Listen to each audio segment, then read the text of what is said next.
Hey guys, welcome back to TechMan. Today, let me show you how to get Tyrone in Lands of Jail. If you're wondering how to get Tyrone in Lands of Jail, you won't find him in the regular recruit center. That's because he isn't obtainable through normal summons, events, or standard gameplay. Tyrone is actually locked behind a paywall. He's a VIP exclusive hero, which means you need to reach VIP 7 to unlock him.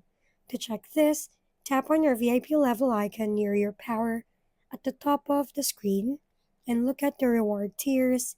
At VIP 7, you see Tyrone listed as unlockable reward.